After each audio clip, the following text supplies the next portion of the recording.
when you think about all the different values and ways in which people perceive life, what they become when they meet someone, what they were when they meet, then what they evolve into after the relationship begins. This is where the trouble starts, because we don't know what the person is going to evolve into, what trouble is going to come from that, how they're going to deal with those troubles in relation to the relationship. Are they going to rise or fall? Usually at the start of a relationship, they'll rise. As time wears on, they'll fall. And then time's got a way of wearing away at all the different parts that will come up against a relationship. And so when the rubber hits the road and you're trying to work out what the problems are and what's going to happen and what's not going to happen,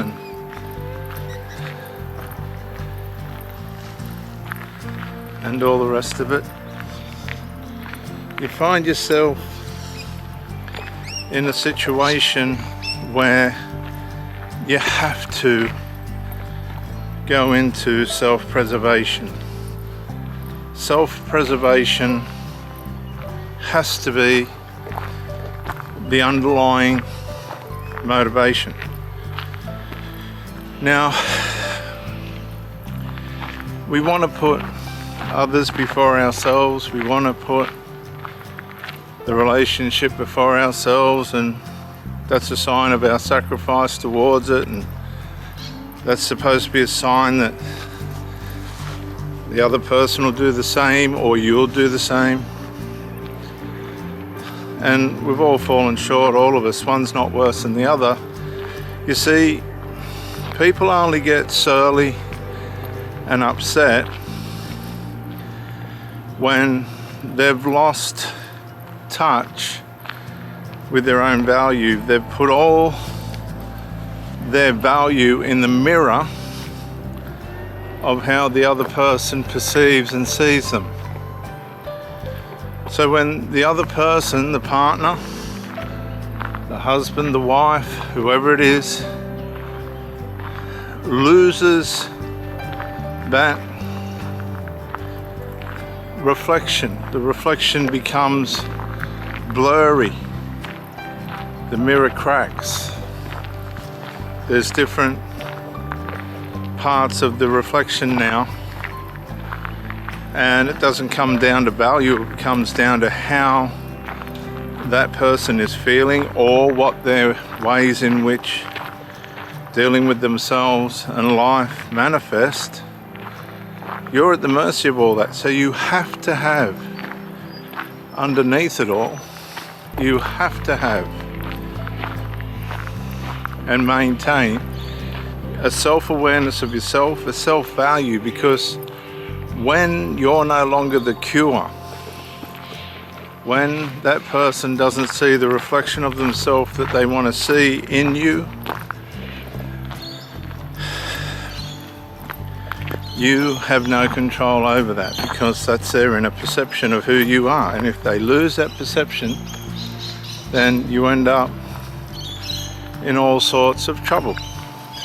You're not going to be able to undo how that person perceives you, or what value that person has for you.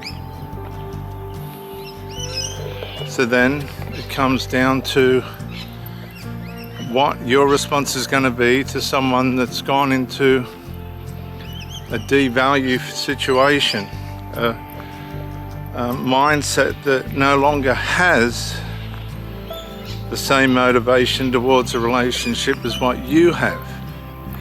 And if you're not reading that properly and reacting to that properly, This is where the hurt comes from, the trauma comes from, and all the complaints about how you weren't loved and this, that, and all the other. Nobody's obliged to stay with anybody for their lifetime. They're not obliged to go to the marriage altar and all the rest of it and commit ourselves to it. How you going, mate? Good, thanks. Isn't it nice? Marriage altar and all that. It's words. People aren't bound by their words anymore. They're just not. It comes down to action. It's the actions in the end that count. We see more and more lying today from politicians and all the rest of it. People in positions that are supposed to be examples. What is the example now? I'm not sure. I'm not sure what the example is, what it was meant to be, or what the values are. But one thing is for sure, if you're starting to be hurt or let down, or the situations become too complex and complicated for what you're able to mentally cope with, you just need to be honest with yourself and lose fair. You've got to lose fairly. You've got to say, right, it's fair for me to lose this time. I've lost 6, 12, 18, 24 months, 5, 6, 10 years. Some of you people have stuck in there against your will for 20, 30 years. That's on you in the end. That's on you. If you knew that person wasn't performing the way you needed them to, and you stuck in there thinking that you could turn it around and never did turn around, at the end of the day, I'm sorry, but that's on you. And what you learn from that and how you apply those lessons to your life is critical to what you will do next and what you will allow next. And I would recommend the most important thing for you to do now is to get your health back, get where you should be in life back, be able to see when things are going down the tubes and evacuate from that situation as quickly as you possibly can. And never, ever, ever, ever go back. You didn't belong there, you shouldn't have been there. They shouldn't have been with you. One's not worse than the other. Never, ever, ever go back.